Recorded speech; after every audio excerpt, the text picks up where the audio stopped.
God bless you. Good morning, guys. Working on the 66 Mustang. Good morning, everybody. What's up, Scotty? How y'all doing? It's another day in paradise, you know? That's right. So I'm getting ready to put the trans mount back in. Okay. Hook up the shifter linkage. Hook up the shifter to the trans. Which, okay, cool. And we got to fix the reverse switch. Wiring. Yep, right there, which I've been stuck on. Put the speed sensor back in, clean it off. Maybe go find a new O-ring for it. That would probably be nice. We got a nice O-ring assortment in the back toolbox drawer thing. Yeah. And then after all that stuff is said and done, everything's bolted back up. I will be putting new U-joints on the drive shaft and putting the drive shaft in. And that'd be pretty much it for underneath.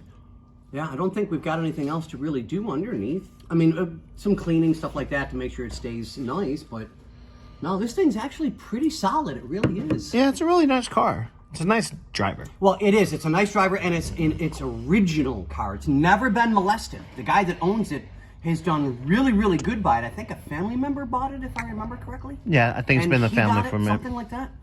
But it's a one family, one technical owner car. When one family owns it, to me, that's one owner. Yeah, no, I totally agree. Totally agree on But that. it's in beautiful shape. It's solid. It's not rotted anywhere. There's no rust. It's actually really nice. Yeah, it's in wonderful shape. Really nice. But yeah, compared to me, if this was mine, I'd be like trying to set up for road course, you know. Right? No, yeah, exactly. Right? But that's me.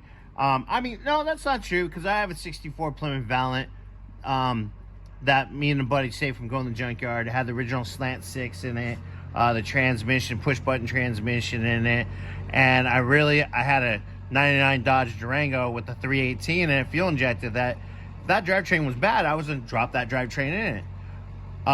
We actually charged up the battery, checked the fluids, and it fired right up, and it ran like a sewing machine. Unfortunately, last May, though, the oil pump died and put a nice hole in the side of the block. I have thought about... That's the race edition. You get 20 horse for that. Yeah.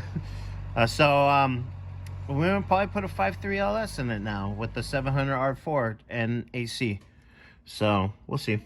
But yeah, like I said, this is in really great shape. We're almost completely done with the undercarriage, get everything done and taken care of that way, get the drive shaft in, and Burnsy's done an amazing job getting everything in. He really has.